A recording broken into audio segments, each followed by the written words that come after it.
भारतीय open school ने अगस्त में हुई दूसरी परीक्षा के नतीजे जारी कर दिए हैं। 12th में 40.28% और 10th में 30.02% छात्र पास हुए हैं।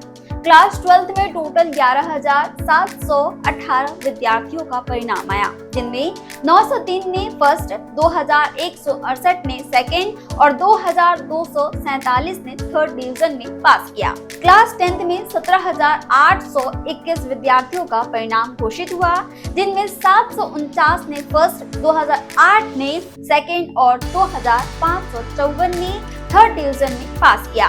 अगर आप परीक्षा में फेल हुए हैं तो चिंता मत कीजिए। नवंबर और दिसंबर में तीसरी परीक्षा होने जा रही है। फॉर्म भरने की प्रक्रिया चल रही है और 15 अक्टूबर तक बिना लेट फीस आप अप्लाई कर सकते हैं, तो देर ना करें, जल्दी करें।